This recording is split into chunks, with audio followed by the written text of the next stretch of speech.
एक दिन एक लड़की ने अपने पिता से पूछा, पापा क्या आप कभी मेरी वजह से रोए हैं? उसका ऐसा पूछने का कारण ये था कि उसने कभी भी अपने पिता को रोते हुए नहीं देखा था। इस सवाल के जवाब में पिता ने कहा, हाँ, एक बार ऐसा कुछ हुआ था जब तुम्हारी वजह से मैं रोया था। यह सुनकर लड़की उस बात को जानने के लिए उत्सुक हो गई कि आखिर वह क्या बात थी जिसने उसके पिता को रुला दिया था। इस उत्सुकता को शांत करने के लिए पिता वो किस्सा सुनाने लगा। यह बात उस समय की है जब तुम 8 महीने की थी।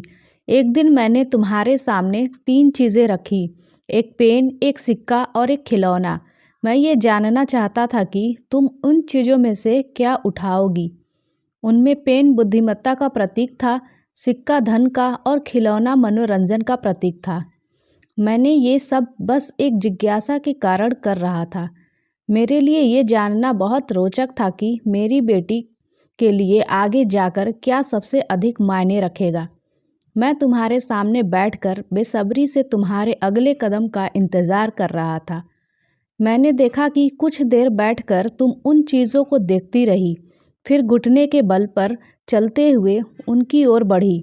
जब मैंने तुम्हें आगे बढ़ते हुए देखा तो मेरी धड़कनें मानो रुक सी गई, लेकिन अगले ही पल तुमने उन सभी चीज़ों को अपने हाथ से एक तरफ हटा दिया और आगे बढ़कर मेरी गोद में चली आई। बस यही वो पल था जब मेरा दिल भर आया था और तुम्हारी वजह से मैं रो पड़ा था। यह किस्सा सुनकर लड़की की आंखों में आंसू आ गए। फ्रेंड्स, ये कहानी आपको कैसी लगी कमेंट में ज़रूर बताइए और वीडियो अच्छी लगी हो तो वीडियो को लाइक और चैनल पर नए हैं तो चैनल को सब्सक्राइब कर लीजिए।